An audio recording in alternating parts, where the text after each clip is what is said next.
ان کو سب کچھ دنیا پہ دے دیا جائے گا، آخرت میں ان کا کوئی حصہ نہیں۔ لیکن مسلمان کہیں گے ہم تو پھر مار ہی دیے گئے۔ تو تمہاری دل جوئی مقصود ہے، تمہارا لحاظ ہے، ورنہ ہم ان کو اتنا دیں کہ ان کے گھروں کی سیڑھیاں بھی سونے اور چاندی کی ہوں۔ یہ فرعون جو تھا، جس نے خدائی کا دعویٰ کیا، بلکہ کہا آنا ربکم الاعلی، میں تمہارا بڑا رب ہوں، اور اپنی پرستش کرواتا تھا ساری زندگی، کوئی بیماری تو دور کی بات ہے، اس کے سر میں درد بھی نہیں ہوا۔ رزق اللہ اسے بھی دیتا ہے جس سے وہ پیار کرتا ہے، اسے بھی دیتا ہے جس سے وہ پیار نہیں کرتا۔ وہ صرف رب المومنین نہیں ہے، وہ رب العالمین ہے۔ صرف مومنوں کا رب نہیں ہے، وہ تمام جہانوں کا رب ہے۔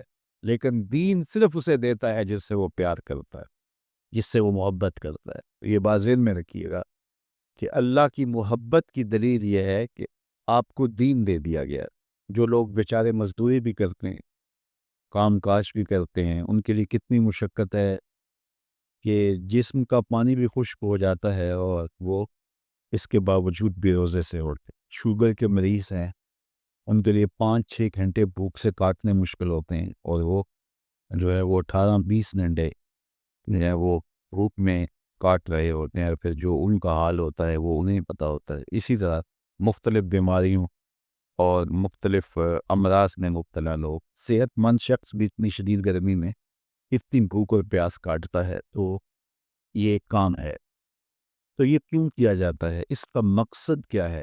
وہ مقصد کوئی مخفی مقصد نہیں ہے، کوئی پوشیدہ مقصد نہیں ہے جو معلوم نہ ہو۔ وہ قرآن نے بیان کر دیا، اور وہ کیا ہے؟ تقویٰ۔ تو تمہیں روزہ اس لیے دیا گیا ہے تاکہ تم بھوک پیاس کاٹنے کے بعد اس نتیجے میں پہنچو کہ تمہیں اتقاء کی دولت نصیب ہو۔ تو میں اور آپ 20 روزے گزار چکے ہیں، اب 21ویں روزے میں داخل ہو چکے ہیں۔ ہمیں ضرور اپنا جائزہ لینا چاہیے کہ کیا ہمیں مقصود کا کچھ حصہ نصیب ہوا ہے۔ اگر ہوا ہے تو ہمیں مبارک ہو، اور اگر نہیں تو ابھی موقع ہاتھ سے نہیں گیا، ابھی 10 دن ہمارے پاس باقی ہیں۔ تو بھرپور محنت کر کے، مشقت کر کے اپنے آپ کو اس منزل تک لے جانا چاہیں۔ بعض کا ایسا ہوتا ہے کہ برتن کے پیندے میں سوراخ ہوتا ہے، اور آپ اوپر سے پانی ڈالتے رہتے اور نیچے سے وہ بہہ جاتا ہے، تو آپ سارا دن بھی اس کے اندر پانی ڈالتے رہیں تو اس میں جمع نہیں ہو پاتا، کیونکہ اس کا پیندہ جو ہے وہ سوراخ ہے۔ تو اگر ہم بھوک اور پیاس کاٹتے رہیں، کوئی نتیجہ نہ پیدا ہو رہا ہو، تو پھر ہمیں دیکھنا ہوگا کہ کہیں کوئی ایسا سکم تو نہیں ہے کہ جس سے ہمارا عمل جو ہے وہ پانی کی طرح بہہ رہا اور ضائع ہو رہا ہے، اور اندر کچھ بھی نہیں ٹھہر رہا۔ اور روزے میں اللہ تعالیٰ ہمیں ایک موقع دیتا ہے ہم اپنے آپ پہ غور کریں۔ دیکھیے، میں اور آپ یہ کہتے ہیں کہ یہ جو اعمال بد ہیں یہ شیطان کی وجہ سے ہیں۔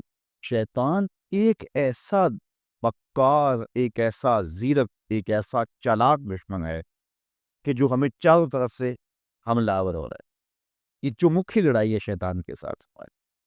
اس نے کہا میں دائیں سے آؤں گا، بائیں سے آؤں گا، آگے سے آؤں گا، پیچھے سے آؤں گا، وہ کسی نہ کسی طریقے سے آتا ہے۔ اور جب شیاطین جکڑ دیے گئے، اب ہم دیکھیں کہ ہمیں جو بہکاتا تھا، ہمارے ساتھ مکر اور چالاکی کے ساتھ ہمیں راہ مستقیم سے ہٹانے کی کوشش میں لگا ہوا تھا، اب وہ تو جکڑ دیا گیا، اور ہم اس کے باوجود بھی گناہ کی زندگی میں کیوں ہیں؟ یہ میرے لیے اور آپ کے لیے ایک سوچنے کی بات ہے کہ جو چیز ہمارے بہکاوے کا سبب تھی وہ تو اب نہیں رہی، وہ تو جکڑ دی گئی، اور یہ پکی اور طے شدہ بات ہے کہ وہ واقعتاً جکڑ دیا گیا۔ اب ہم اس کے باوجود کیوں گناہوں بھری زندگی بسر کرتی؟ تو ایک ہمارے لیے یہ سوچنے کا موقع ہے، کیا شیطان کی مسلسل صحبت کے نتیجے میں کہیں ہم خود ہی شیطان سے تو نہیں ہو گئے کہ شیطان بند بھی گیا ہے، اور اس کے باوجود اگر ہم کسی کو دکھ دے رہے ہیں، اس کے باوجود ہم کسی کی غیبت کر رہے ہیں، اس کے باوجود ہم کسی پہ ظلم کر رہے ہیں، اس کے باوجود اگر ہم رزق حلال کی بجائے رزق حرام اکٹھا کر رہے ہیں، تو پھر ہمیں دیکھنا ہوگا کہ کہیں ایسا تو نہیں ہے کہ شیطان کی مسلسل صحبت کی وجہ سے اس کی صفتیں ہمارے اندر تو پیدا نہیں ہوگی. اس نے ہمیں اپنے رنگ کے اندر رنگ تو نہیں دیا.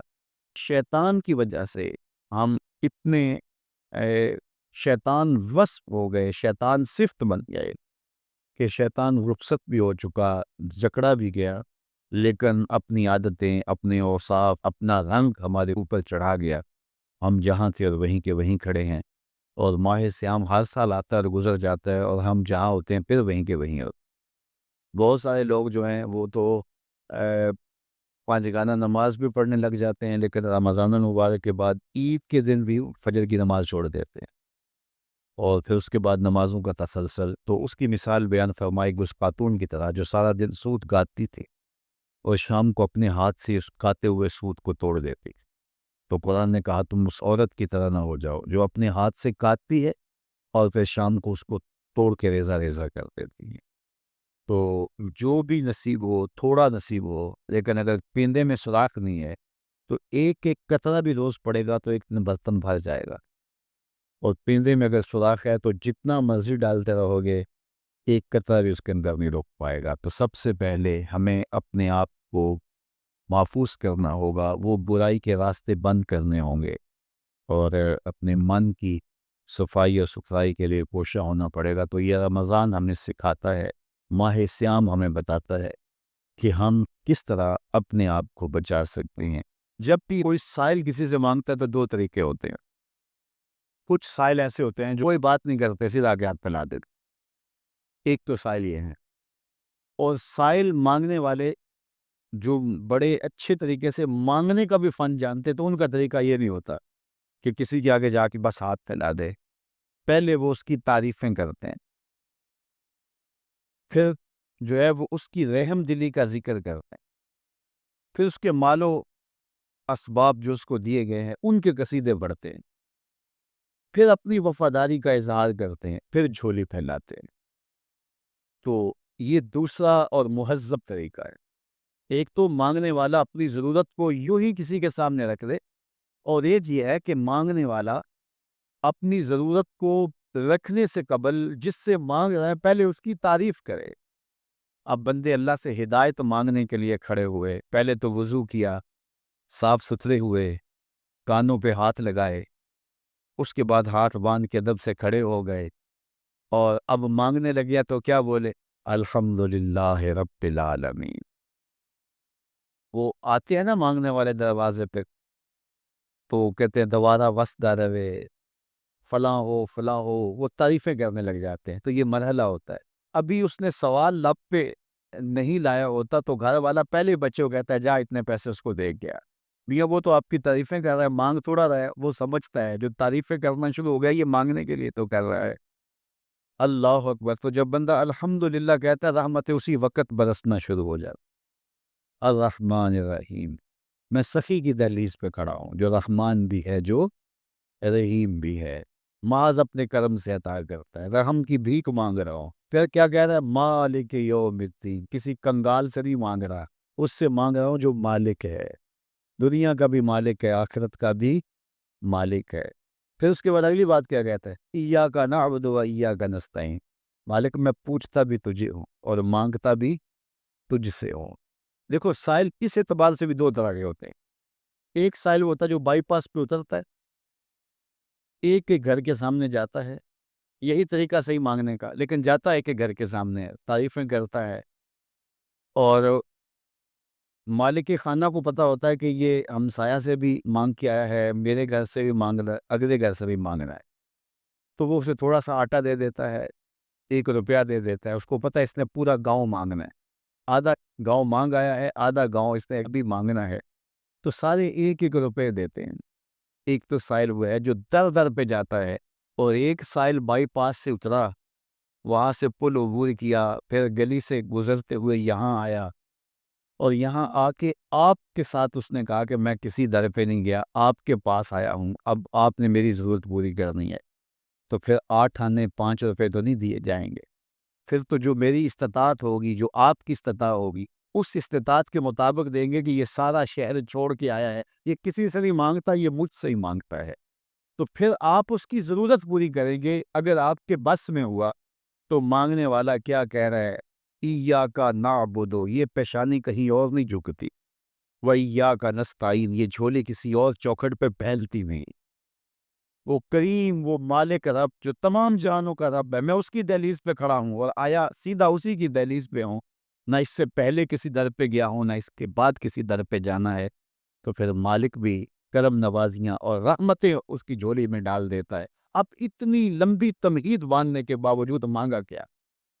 ذرا غور کیجئے، یہ وہ ہے جو ہم ہر روز ہر نماز کی ہر رکعت میں مانگتے ہیں، اور مانگنے کا طریقہ کتنا خوبصورت ہے، اور مانگنے والے یوں ہی مانگا کرتے ہیں، پہلے جس سے مانگنا اس کی تعریفیں کرتے ہیں۔ آپ نے مانگنے والوں کو دیکھا ہو جو سلیقے سے مانگتے ہیں، تیرے بچے وسط رہن، تیری جد آباد رہے، تیرا خاندان آباد رہے، وہ مانگتے ہیں اس طرح، پہلے تعریفیں کرتے ہیں، پھر کہتے ہیں تیری فیکٹریاں چلتی رہیں، تیرے جو ہے تیری جائیداد بڑھتی رہے، تو وہ اس کے خزانوں کا ذکر کرتے ہیں، اور پھر کہتے ہیں کہ یہ فقیر نہ مانا تیری چوکھٹ پہ آیا، اس کی ضرورتیں تو پوری کر دے۔ اب بندہ بھی اللہ کے حضور جب حاضر ہوتا ہے تو مانگنے کا سلیقہ کیا ہے؟ سب سے پہلے کہتا ہے الحمدللہ رب العالمین، میں کسی کنگال کی چوکھٹ پہ نہیں آیا، تمام جہانوں کے پالنہار کی چوکھٹ پہ آیا۔ اسی کی تعریفیں اختیاری بھی غیر اختیاری بھی، واسطے کے ساتھ بھی بلا واسطے کے ساتھ بھی، اسی کی خوبی ہیں، سارے اسی کے کمال ہیں، بس سارے اسی کے ہیں۔ پھر اس کے بعد کہتے ہیں رحمان الرحیم، وہ رحمان بھی ہے وہ رحیم بھی ہے۔ پھر اس کے بعد کہتا ہے مالک یوم الدین، وہ دنیا کا ہی مالک نہیں، آخرت کا بھی مالک ہے، یوم حساب کا بھی مالک ہے۔ پھر اس کے بعد اپنی وفاداری جتلاتے ہوئے کہتا ہے ایاک نعبد و ایاک نستعین، مالک سارا جہاں بس رہا ہے، میں نے کسی سے نہیں مانگا، میں نے جھولی تیری چوکھٹ پہ پھیلائی ہے، میری پیشانی تیرے حضور جھکتی ہے، یہ پیشانی کسی اور کے حضور کبھی نہیں جھکی نہ جھکے گی۔ یہ سب عرض کرنے کے بعد پھر مانگتا کیا؟ اہدنا الصراط المستقیم، مالک مجھے سیدھی راہ پہ چلا دے، میں تیرے حضور آیا ہوں، مجھے ہدایت کا نور عطا کر دے۔ انشاءاللہ یہ ہدایت کیا ہے اور ہدایت کی قسمیں کیا ہیں، اور پھر اس دعا کا جواب اللہ کی طرف سے کیا آتا ہے، اور بندے پہ کتنی کرم نوازیاں ہوتی ہیں، انشاءاللہ یہ مضمون کل ہوگا۔ اللہ مجھے آپ کو اپنی رحمتوں کے سائے میں رکھے۔ کسی شخص نے کہا کہ میں یہاں پنڈی بائی پاس پہ جانا ہے، تو میں نے کہا کہ یہاں مرکز سے باہر نکلو تو سیدھے ہاتھ ہو جانا، وہاں آگے مین روڈ آ جائے گا تو اس سے دائیں ہو جانا، کچھ فاصلہ کاٹو گے تو آگے بائی پاس ہوگا۔ تو یہ ہے ارات الطریق، راستہ دکھلانا، اس کی رہنمائی کرنا۔ تو ہدایت کا ایک معنی یہ ہے رہنمائی، لیکن وضو کر کے قبلہ رو کھڑا ہو کے ہاتھ باندھ کے جب کوئی کہہ رہا ہے کہ اہدنا الصراط المستقیم، تو اس کا مفہوم ارات الطریق نہیں ہوگا، چونکہ وہ راہ دیکھ چکا ہے تو تبھی یہاں تک پہنچا ہے۔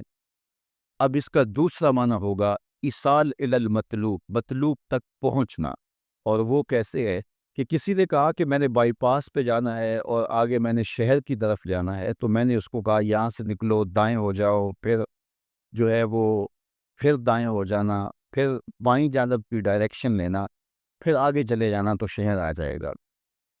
تو اس کو تھوڑا سا فرق لگ گیا، تو وہ شہر جانے کی بجائے وہ اجرا والا کینٹ پہنچ جائے گا۔ ارات الطریق میں بھٹکنے کے امکان موجود ہے، اور اگر کوئی راستے میں بھٹکانے والا کھڑا بھی ہو، ٹریفک پولیس کا وارڈن راستے میں کھڑا ہو اور اس نے وردی وہی پہنی ہوئی ہو، تو وہ کہے کہ نہیں تم ادھر جاؤ، تو گو میں نے راستہ دکھا دیا، لیکن وہ شخص اس شخص سے دھوکہ کھا جائے گا کہ یار یہ ٹریفک پولیس کی وردی میں ہے تو یہ تو غلط نہیں بتا رہا، تو وہ اس کو کسی اور سمت گھما کے پہنچا دے گا۔ اب راستہ اگر صرف دکھلانا ہی منزل تک پہنچنے کی ضمانت ہوتا تو لوگ راستے سے بھٹکتے نہ، کیونکہ راستے میں ایک جعلی وردی پہنے کھڑا ہے جو لوگوں کے راستے خراب کرتا ہے، اور اس نے اللہ کی حضور، اللہ کی عزت کی قسم کر کے کہا تھا لَأَقْعُدَنَّ عَلَىٰ صِرَاطِكَ الْمُسْتَقِيمِ، مالک تیری طرف جو سیدھی راہ جاتی ہے میں اس راستے پہ کھڑا ہو جاؤں گا، اور تیرے بندوں کو تیرے تک نہیں پہنچنے دوں گا، دائیں بائیں بٹکا دوں گا۔ تو ایرات الطریق میں بھٹکنے کے امکان موجود ہیں۔ اور دوسرا ہے ایصال الی المطلوب، آپ نے کہا کہ میں نے شہر جانا ہے، مجھے راستہ بتاؤ، میں نے آپ کا بازو پکڑا، آپ کو ساتھ لیا اور شہر پہنچا کر کہا کہ یہ تمہاری منزل ہے، تو اس کو کہتے ہیں ایصال الی المطلوب، مقصود تک، منزل تک، مطلوب تک پہنچا دینا۔ تو اہدنا الصراط المستقیم میں بندہ اللہ سے منزل تک پہنچنے کا مطالبہ کرتا ہے، راستہ دیکھ چکا ہے لیکن پھر بھی کہتا ہے مالک میں چلوں گا تو شیطان راستے میں کھڑا ہے، میری راہ مار دے گا، تو کرم کر، دستے کرم بڑھا اور مجھے منزل تک پہنچا دے۔ اور جب وہ دستے کرم اور رحمت برا ہاتھ دیتا ہے تو پھر منزل تک پہنچنے میں دیر نہیں لگتی۔ از خود کوئی جتنا مرضی سفر کرے منزل نصیب نہیں ہو سکتی جب تک اس کی کرم نوازی نہ ہو۔ بہلول دانا دریائے دجلہ کے کنارے پہ گھوم رہا تھا کہ ہارون الرشید نے کہا کہ اس کو میرے تک پہنچایا جائے، تو اوپر والوں نے کمند نیچے پھینکی اور نیچے والے خدام نے اس کو پکڑ کے اس کمند میں بٹھایا اور ان اوپر والوں نے اوپر کھینچ لیا، تو 2 لمحوں کے بعد محل کی چھت پر بادشاہ کے سامنے تھا۔ تو بہلول کو ہارون الرشید نے پوچھا، بہلول بتاؤ خدا تک کیسے پہنچے ہو؟ تو بہلول نے مسکرا کے کہا بادشاہ جیسے آپ تک پہنچو۔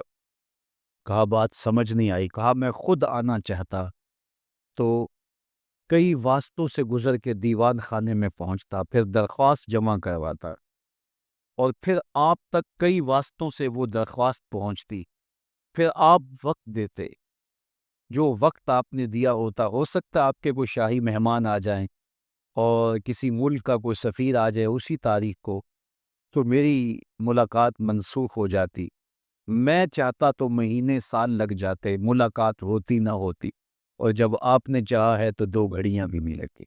تو کہا کہ ایرات الطریق نہیں، راستہ تو دیکھا ہوا ہے، سجائی دے رہا ہے، لیکن کہیں شیطان راستے میں ہماری راہ نہ مار دے، ہم خود تھک کے نہ بیٹھ جائیں اور راستے کی پیچیدگیاں ہمیں کہیں کسی اور سمت نہ لے جائیں، تو مالک کرم فرما، دستے کرم بڑھا اور ہمیں منزل تک پہنچا دے۔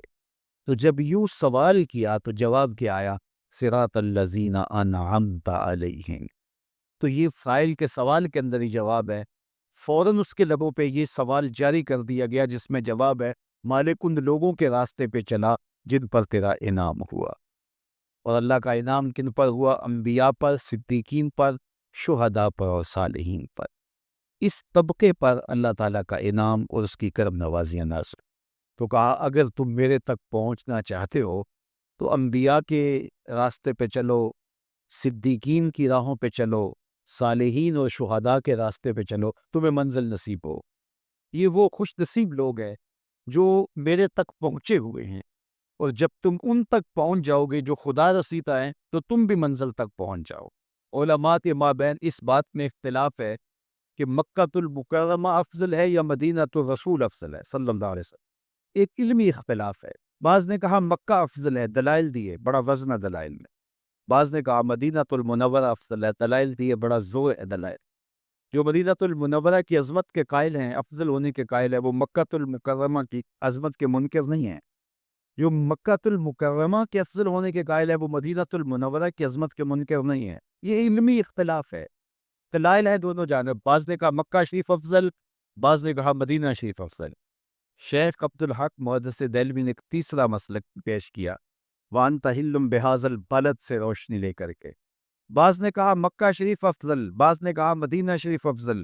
شیخ فرمانے لگے جب حضور مکے میں تھے تو مکہ افضل تھا، جب مدینے آ گئے تو مدینہ افضل ہو گیا۔ جدھر جدھر سے وہ گزرتے گئے مجد و شرف بھی پیچھے پیچھے رہا۔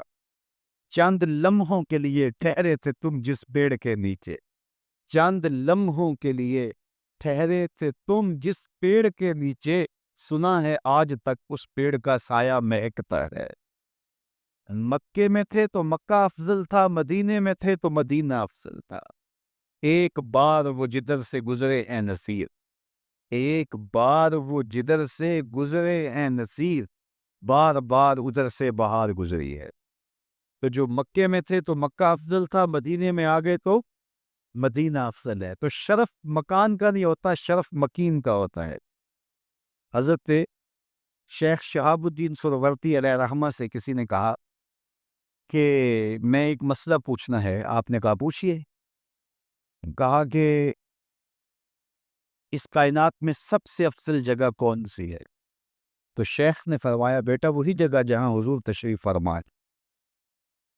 تو مرید نے دوسرا سوال کیا، اگر سب سے افضل جگہ وہ ہے تو پھر ہم جنت کی آرزو کیوں کرتے ہیں؟ تو شیخ نے جو جواب دیا سنیے۔ فرمانے لگے بیٹا جب حضور یہاں ہیں تو یہ جگہ افضل ہے، جب جنت میں ہوں گے تو وہ افضل ہوگی۔ تو مکے میں ہے تو مکہ افضل، مدینے میں ہے تو مدینہ افضل، جنت میں ہے تو جنت افضل۔ جدھر جدھر سے گزرتے جائیں گے مجد و شرف بھی پیچھے پیچھے رہے گا۔ اور یہ میرا جوش خطابت نہیں ہے، میں اس پر ایک حدیث آپ کے سامنے رکھنا چاہتا ہوں کہ شرف مکان کا نہیں، شرف مکین کا ہوتا ہے۔ آپ نے تو یہ مسئلہ علماء سے سنا ہے کہ اگر لوگوں کو پتہ چل جائے کہ پہلی صف کا شرف کیا ہے، اجر کا وہ جب معلوم ہو کہ کتنا اجر ہے، تو وہ کہیں ہم نے تو کھڑے پہلی صف میں ہونا ہے، تو اس پہ پورا ڈالا جایا کرے، اس پہ الجھاؤ ہو جایا کرے۔ اب پہلی صف کون سی ہے؟ یہ جو محراب کے ساتھ والی صف ہے یہ پہلی صف ہے نا۔ لیکن اگر امام مصلی اٹھا کر کے برآمدے میں لے جائے تو مجھے بتاؤ یہ پہلی صف رہے گی؟ اس کو شرف نصیب رہے گا؟ شرف برآمدے کی صف میں چلا جائے اور امام وہاں سے بھی مصلی اٹھا کے صحن میں چلا جائے، تو بتاؤ برآمدے کی صف کو صف اول کا شرف نصیب رہے گا؟ تو یار صدیاں گزرنے کے بعد میرے جیسا امام مصلی یہاں رکھے تو شرف یہاں ہو، مصلی وہاں رکھے تو شرف وہاں ہو، مصلی برآمدے میں ڈال لے تو شرف برآمدے میں ہو، مصلی چھت پہ لے جائے تو شرف چھت پہ ہو، مصلی صحن میں رکھے تو شرف صحن میں ہو۔ یہ تو 14 صدیاں گزرنے کے بعد میرے جیسا شخص مصلی بدل دے تو شرف پیچھے پیچھے ہو۔ تو نبیوں کا امام مکے میں ہو تو شرف مکے کو ملے، مدینے میں ہو تو شرف مدینے کو ملے، جنت میں ہو تو شرف جنت کو ملے۔ جدھر جدھر سے گزرتے جائیں گے مجد و شرف بھی پیچھے پیچھے رہے گا۔ تو کہا قسم ہے مجھے اس شہر کی، یعنی شہر مکہ کی، اور شہر مکہ کی قسم کیوں کی گئی؟ کہا محبوب اس شہر میں تو جو رہتا ہے، اس شہر کی گلیوں نے تیرے قدم جو چومے ہیں، اس شہر کی ہواؤں نے تیرے سانسوں کی مہک جو